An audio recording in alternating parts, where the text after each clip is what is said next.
parts of the big bureaucracy where there has been tremendous waste and fraud and abuse.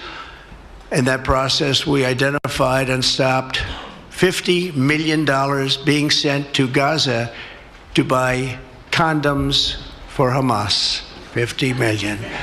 And you know what's happened to them? They've used them as a method of making bombs. How about that? We stopped an attempt to make an illicit payment for illegal alien resettlement. We canceled $181 million in DEI training contracts. This is just for the training of people in DEI, which has been terminated and completely terminated. And we paused $1.7 billion in unauthorized payments to foreign organizations, including stopping more than $40 million that was on its way out the door to the very corrupt World Health Organization, which has not done its job and not done it properly. We also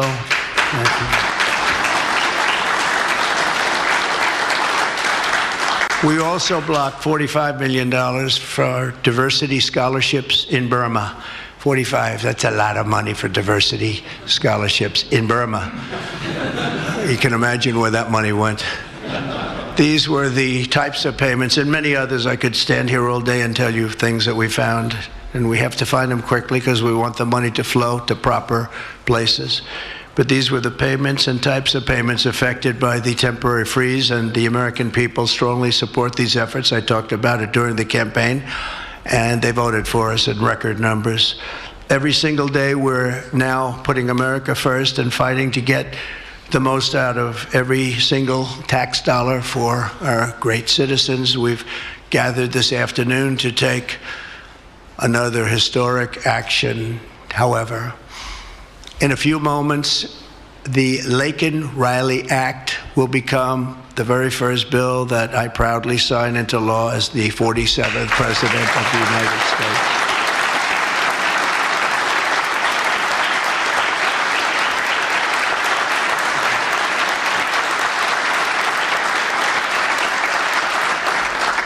Laken was a brilliant and beautiful 22-year-old nursing student from Georgia, the best in her class. She was always the best. They would say, Laken, how do you do this? And what do you do? They were always asking her questions. She was respected by everybody, even her teachers. They respected her so much. From the time she was in first grade, Laken knew she wanted to spend her time caring for others. That's what she did. To her friends and classmates, she was a light of warmth and kindness in every single room. To her parents and family, she was everything in the world. They've had a miserable period of time. Just after 9 a.m. last February 22nd, Laken went out for a jog on the campus of the University of Georgia, but she was just never returned. She never came back, did she, huh? Parents are here, sister, all of her relatives. While on her run, Laken was attacked, viciously assaulted, beaten, brutalized, and murdered by an illegal alien gang member who was set loose into our country by the last administration. We are deeply honored to be joined today by Laken's parents, Allison and John, and her sister, Lauren. Thank you very much. Thank you.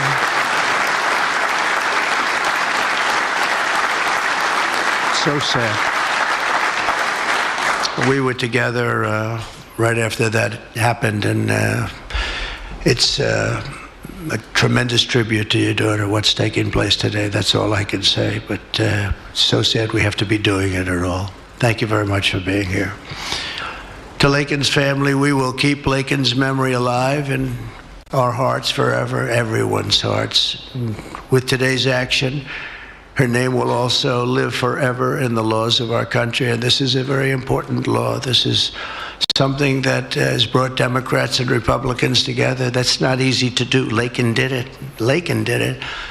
America will never, ever forget Laken Hope Riley. The vicious criminal who murdered Precious Laken was an illegal alien member of the barbaric Venezuelan prison gang known as Tren de Aragua. He trespassed across our southern border in 2022. and was apprehended by Border Patrol, but under the cruel policies of the last administration, instead of being deported, as he should have been, he was released into the United States, as were millions of other people, many of them very dangerous people. And you see what we're doing, we're getting them the hell out of here.